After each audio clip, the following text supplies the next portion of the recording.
अथ श्रीतन्त्रोक्तं देवी सूक्तं। नमो देव्यै महादेव्यै शिवाय सततं नमः। नमः प्रकृत्यै भद्रायै नियताः प्रणतास्मतां। रौद्रायै नमो नित्यायै गौर्यै धात्र्यै नमो नमः। ज्योत्स्नाय चेन्दूरूपिण्यै सुखाय सततं नमः। कल्याणै प्रणतां वृद्ध्यै सिद्ध्यै कुर्मो नमो नमः। नैऋत्यै भूभृतां लक्ष्म्यै सर्वाण्यै ते नमो नमः। दुर्गायै दुर्गपारायै सारायै सर्वकारिण्यै ख्यात्यै तथैव कृष्णायै धूम्रायै सततं नमः। अतिसौम्यातिरौद्रायै नतास्तस्यै नमो नमः। नमो जगत्प्रतिष्ठायै देव्यै कृत्यै नमो नमः। या देवी सर्वभूतेषु विष्णुमायेति शब्दिता नमस्तस्यै नमस्तस्यै नमस्तस्यै नमो नमः। या देवी सर्वभूतेषु चेतनेत्यभिधीयते नमस्तस्यै नमस्तस्यै नमस्तस्यै नमो नमः।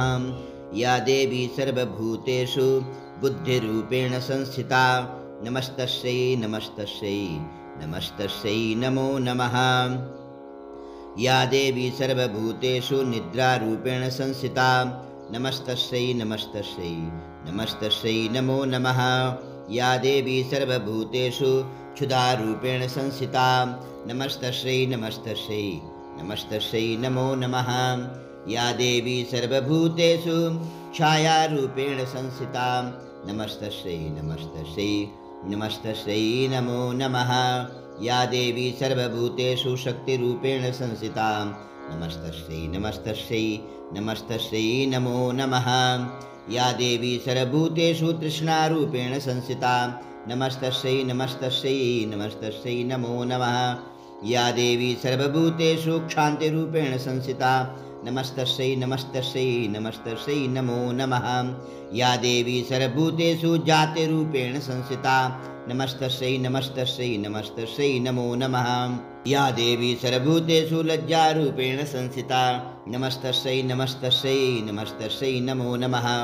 या देवी सर्वभूतेषु शान्तिरूपेण संस्थिता नमस्तस्यै नमस्तस्यै नमस्तस्यै नमो नमः। या देवी सर्वभूतेषु श्रद्धारूपेण संस्थिता नमस्तस्यै नमस्तस्यै नमस्तस्यै नमो नमः। या देवी सर्वभूतेषु कान्तिरूपेण संस्थिता नमस्तस्यै नमस्तस्यै नमस्तस्यै नमो नमः। या देवी सर्वभूतेषु लक्ष्मीरूपेण संस्थिता नमस्तस्यै नमस्तस्यै नमस्तस्यै नमो नमः। या देवी सर्वभूतेषु वृत्तिरूपेण संस्थिता नमस्तस्यै नमस्तस्यै नमस्तस्यै नमो नमः। या देवी सर्वभूतेषु स्मृतिरूपेण संस्थिता नमस्तस्यै नमस्तस्यै नमस्तस्यै नमो नमः। या देवी सर्वभूतेषु दयारूपेण संस्थिता नमस्तस्यै नमस्तस्यै नमस्तस्यै नमो नमः। या देवी सर्वभूतेषु तुष्टिरूपेण संस्थिता नमस्तस्यै नमस्तस्यै नमस्तस्यै नमो नमः। या देवी सर्वभूतेषु मातृरूपेण संस्थिता नमस्तस्यै नमस्तस्यै नमस्तस्यै नमो नमः। या देवी सर्वभूतेषु भ्रान्तिरूपेण संस्थिता नमस्तस्यै नमस्तस्यै नमस्तस्यै नमो नमः। इन्द्रियाणाम् अधिष्ठात्री भूतानां चाखिलेषु या भूतेषु सततं तस्यै व्याप्तिदेव्यै नमो नमः। चितरूपेण या कृष्णमेतद्व्याप्य स्थिता जगत् नमस्तस्यै नमस्तस्यै नमस्तस्यै नमो नमः। श्रुतासुरैः पूर्वमवेश संश्रया तथा सुरेन्द्रेण दिनेषु सेवितां करोतु शाना शुभहेतुरीश्वरी शुभानि भद्राणि विहन्तु चापदः।